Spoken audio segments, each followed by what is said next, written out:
what we found in our research is that you can gain up to 20% of your bone density just with exercise. So exercise alone.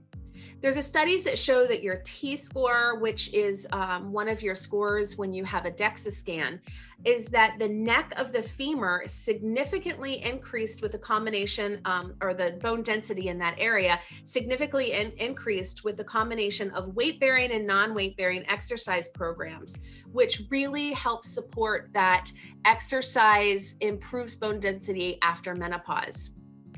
And then the force exerted by a muscle pulling on a bone and the muscle contraction has been proven to have strong osteogenic stimulus. So what that means is when a muscle, which is attached to your bone, when there's a great force applied to that muscle through a contraction, like through an exercise with a weight, it actually stimulates more bone growth, because our body is a beautiful thing. What happens is our body accommodates what we put on it. So the stress load that we put on it, the body will say, you know what, we're going to end up getting injured, so we need to stimulate more bone cells. So there's this thing called Wolff's Law. It was from a German surgeon, Julius Wolff. And he states that the bone in a healthy person will adapt to the loads under which it is placed.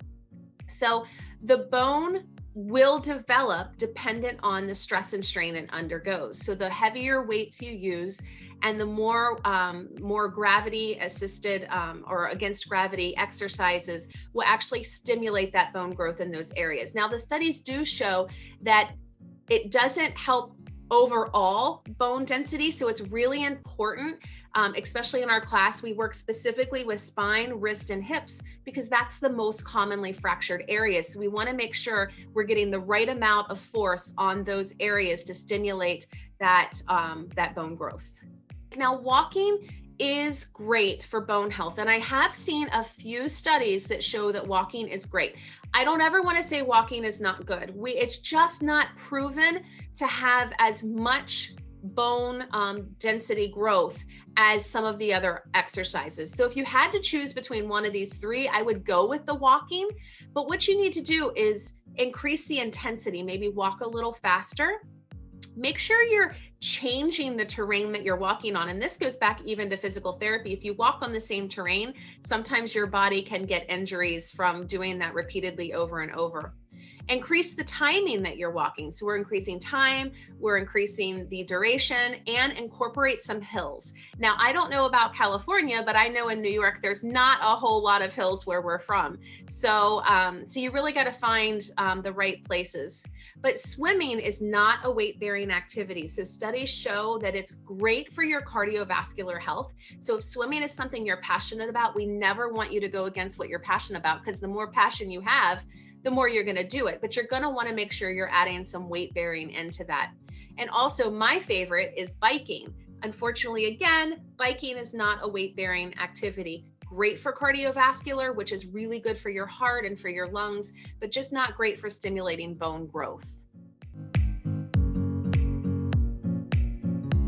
So there isn't a whole lot of exercise information in the studies. So what we did find in the majority of the studies that we read is that 3 times a week is the most desirable, and trying to get 45 minutes to an hour of exercise. Now, I have seen a couple studies that say you can break that up, do more a week, but still get that 150 minutes of exercise in a day. But we tell our clients and our participants to try to at least get 3 days a week of 45 minutes to an hour. The one thing is, though, this is going to be a lifestyle process. This is not something that you can work out really hard for 8 weeks and get the bone growth and then go about your day-to-day life and not exercise. It takes a consistency of showing up those 3 days a week forever. It's something that you'll have to incorporate into your life. And that's going to help you, because just as we all know, the less that you exercise, and as soon as you walk away, your muscles start to atrophy again, and your balance will continually progressively get worse. So this is just something that will keep you safe, and something that is something you're going to want to incorporate throughout the rest of your life.